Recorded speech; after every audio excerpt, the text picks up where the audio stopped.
Ini kita bersyukur bersama, dapat bersama-sama menikmati kasih dan penyertaan Allah. Dan saya yakin saudara semua juga dalam keadaan baik, keadaan sehat, dan tetap semangat karena kita tahu Tuhan selalu menyertai kita. Mari kita akan merenungkan firman Tuhan pada saat pagi hari ini. Mari kita akan bersama-sama kembali membuka firman Tuhan di dalam Kisah Para Rasul pasal yang pertama. Kisah Para Rasul pasal yang pertama ayat 1 hingga sampai yang ke ayat 6 sampai yang ke 11. Saya akan membacakan bagi kita Kisah Para Rasul pasal yang ke 1 ayat yang ke 6 hingga sampai yang ke 11. Demikian firman Tuhan. Maka bertanyalah mereka yang berkumpul di situ, Tuhan, maukah Engkau pada masa ini memulihkan kerajaan bagi Israel? Jawabnya, Engkau tidak perlu mengetahui masa dan waktu yang ditentukan Bapa sendiri menurut kuasanya. Tetapi kamu akan menerima kuasa kalau Roh Kudus turun ke atas kamu, dan kamu akan menjadi saksiku di Yerusalem dan di seluruh Yudea dan Samaria dan sampai ke ujung bumi. Sesudah ia mengatakan demikian, terangkatlah ia disaksikan oleh mereka, dan awan menutupnya dari pandangan mereka. Ketika mereka sedang menatap ke langit waktu ia naik itu, tiba-tiba berdirilah dua orang berpakaian putih dekat mereka dan berkata kepada mereka, "Hai orang-orang Galilea, mengapakah kamu berdiri melihat ke langit? Yesus ini yang terangkat ke surga, meninggalkan kamu akan datang kembali dengan cara yang sama seperti kamu melihat dia naik ke surga." Amin. Judul firman Tuhan pada saat pagi hari ini adalah ditinggalkan bukan berarti dibiarkan. Ditinggalkan bukan berarti dibiarkan, tetapi sebaliknya, yaitu tetap ada di dalam pemeliharaan dan kasih Tuhan. Satu momen atau satu peristiwa yang terjadi 2000 tahun lebih yang lalu, kita melihat bersama-sama bagaimana Tuhan kita Yesus Kristus telah bangkit dari kematian, dan dia 40 hari kemudian dia naik ke surga. Saudara kasih Tuhan, ketika kita melihat bersama-sama satu peristiwa ini, setiap tahun kita mengingat bagaimana tentang kenaikannya. Satu peristiwa di mana menunjukkan satu kuasa Allah yang luar biasa, bahwa tugasnya selesai, dia menang atas kematian bersama dengan murid 40 hari setelah dia bangkit dari kematiannya, dan dia naik ke surga. Di situ kita bisa melihat dalam Injil Lukas menyampaikan juga bahwa orang umurnya berkerumun dan melihat juga bagaimana dia naik ke surga. Dan ketika dia naik ke surga menjadi satu hal yang indah bagaimana dia melakukannya, dan itu luar biasa saudara. Bagi setiap orang yang melihat dia tercengang, katakan itu, terheran-heran, Tuhan Yesus naik ke surga. Sehingga ketika kita melihat bersama-sama pada saat ini, kalau orang saat itu melihat Yesus tercengang, terheran-heran, kita bersyukur bahwa itu kuasa Tuhan yang luar biasa. Itu kuasa daripada Tuhan yang kita Yesus itu ketika dia ada di dunia dan ketika selesai tugasnya, dia kembali ke surga. Tetapi bedanya saudara, ketika dia berada di dalam dunia, dia melakukan sesuatu apa yang jadi tugasnya, memberikan pengajaran ini, itu dan sebagai luar biasa yang kita tahu dalam pengajaran yang diberikan dari firman Tuhan. Setelah itu apa saudara? Memberikan tugas kepada murid-murid yang dilatihnya, murid yang bersama-sama dengan dirinya untuk melakukan apa yang dia harus lakukan sebagai seorang murid. Ketika dia sudah belajar dengan Yesus 3,5 tahun kira-kira belajar dengan Yesus bagaimana melayani Tuhan. Saudara kasih Tuhan, ketika kita lihat di sini satu kebenaran ini menyatakan bagaimana apa yang harus kita renungkan ketika event atau ketika peristiwa kita mengenang kembali akan peristiwa kenaikan Tuhan ini. Kalau judulnya ditinggalkan bukan berarti dibiarkan. Apa yang harus kita lihat? Kita lihat bagaimana ditinggalkan saudara. Ditinggalkan berarti tidak lagi bersama-sama. Ya. Meninggalkan satu tempat berarti tidak lagi berada di tempat itu. Lalu ketika yang kedua diartikan bagaimana dibiarkan, berarti tidak lagi mengurusi. Sudah ditinggalkan, ya nggak ngurus, terserah. Lu sudah meninggalkan tempat itu, berarti dibiarin aja. Mau tempat itu mau baik atau tidak, tempat itu mau maju atau tidak, terserah. Itu dibiarkan, saudara. Tetapi ketika kita melihat kebenaran firman Tuhan ini, apa yang disampaikan Tuhan kepada orang-orang atau murid-murid yang datang kepada dan orang banyak yang ada di situ. Firman Tuhan berkata ayat ke-6, maka bertanyalah mereka yang berkumpul di situ, Tuhan, maukah engkau pada masa ini memulihkan kerajaan bagi Israel? Jawabnya, engkau tidak perlu mengetahui masa dan waktu yang ditentukan Bapa sendiri menurut kuasanya. Ayat ke-8 katakan demikian, tetapi kamu akan menerima kuasa kalau Roh Kudus turun ke atas kamu, dan kamu akan menjadi saksiku di Yerusalem dan di seluruh Yudea dan Samaria dan sampai ke ujung bumi. Luar biasa, saudara. Ketika kita merenungkan kebenaran firman Tuhan ini, Yesus mengatakan, kau nggak perlu tahu masa dan waktu kapan aku akan datang, tetapi ketika engkau akan menerima kuasa kalau Roh Kudus turun ke atas kamu. Saudara, ini bukan sesuatu hal yang katakan kaleng-kaleng, saudara. Ini bukan satu hal yang katakan biasa, tetek apa yang dikatakan Tuhan kepada para murid. Bahwa ketika dia tinggalkan para murid di dunia karena tugasnya sudah selesai, yang dilakukan selanjutnya tidak bukan berarti dia biarkan murid, tetapi dia katakan bahwa kamu akan menerima kuasa. Ini yang pertama, saudara. Bukti bagaimana Tuhan itu tidak meninggalkan mereka. Bukti bagaimana Tuhan tidak meninggalkan para murid ketika murid itu sudah tidak lagi bersama-sama dengan Tuhan Yesus. Karena Yesus kembali ke surga, naik ke surga. Apa buktinya? Yang pertama, bagaimana murid-murid itu akan menerima kuasa, saudara. Kemauan dan sesuatu hal yang dikatakan dibutuhkan untuk menghadapi setiap tantangan yang dihadapi, harus dihadapi di dalam hidupnya. Di dalam pelayanan banyak ada tantangan, pergumulan, bahkan membutuhkan kuasa. Bukan hanya spektakuler, mujizat, karunia mujizat, tidak hanya itu, tetapi bagaimana kuasa untuk kuasa-kuasa yang lain yang Tuhan beri kepada para murid sesuai dengan kemampuan dan tingkat yang dibutuhkan ketika dia melayani di mana dia berada. Sehingga ketika kita merenungkan firman Tuhan ini, apakah ditinggalkan para murid sebenarnya? Apakah dibiarkan? Iya. Tidak, saudara. Ketika dia ditinggalkan, iya, tetapi tidak bukan berarti dia dibiarkan. Diperlengkapi dengan basic bagaimana pelayanan itu yang pertama, tetapi selanjutnya diberikan apa? Kuasa. Yang kedua, para murid juga dijanjikan roh penghibur yang selalu bersama-sama.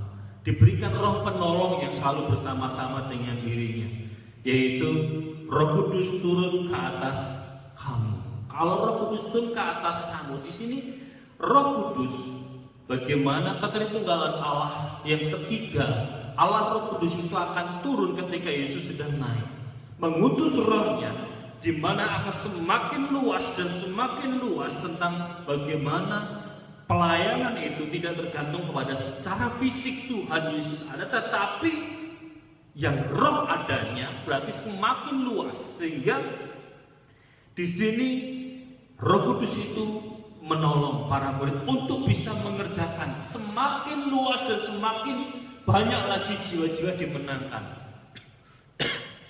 Semakin banyak orang yang bisa mendengar Tuhan Yesus, dan itu tidak terbatas ruang, tempat, bahkan waktu, bahkan tidak hanya satu daerah yang dimenangkan untuk percaya Yesus, tapi lebih dari itu semakin luas sampai ke ujung bumi. Sehingga ketika kita melihat di sini, Tuhan menjanjikan itu, roh yang tidak terbatas, Roh Kudus untuk para muridnya.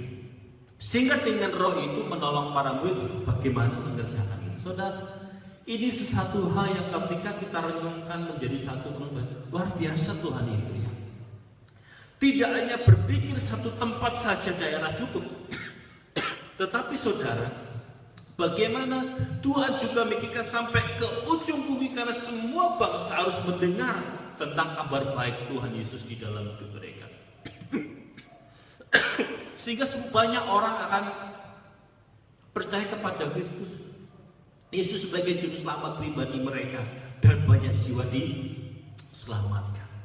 Itu yang menjadi satu kerinduan dan harapan dan tujuan Allah ketika Yesus naik ke surga. Ketika Yesus naik ke surga, Roh Kudus diturunkan supaya semakin luas pelayanan dan tidak terbatas ruang tempat atau secara fisik, tetapi Roh itu yang membuka hati setiap orang untuk percaya kepada Tuhan dan dimenangkan dan percaya kepada Yesus, menerima keselamatan. Saudara, ini menjadi satu perenungan kita bahwa begitu besar kasih Tuhan di dalam kehidupan manusia. Tidak ingin semua manusia binasa, tidak ingin semua orang mengalami kebinasaan, hukuman kekal, tetapi keselamatan yang Tuhan beri melalui Kristus bagi setiap orang yang percaya kepadanya. Yang ketiga atau yang terakhir, saudara, mari kita akan merenungkan firman Tuhan tentang bagaimana yang ketiga dikatakan, dan kamu akan menjadi saksiku di Yerusalem dan di seluruh Yudea dan Samaria dan sampai ke ujung bumi.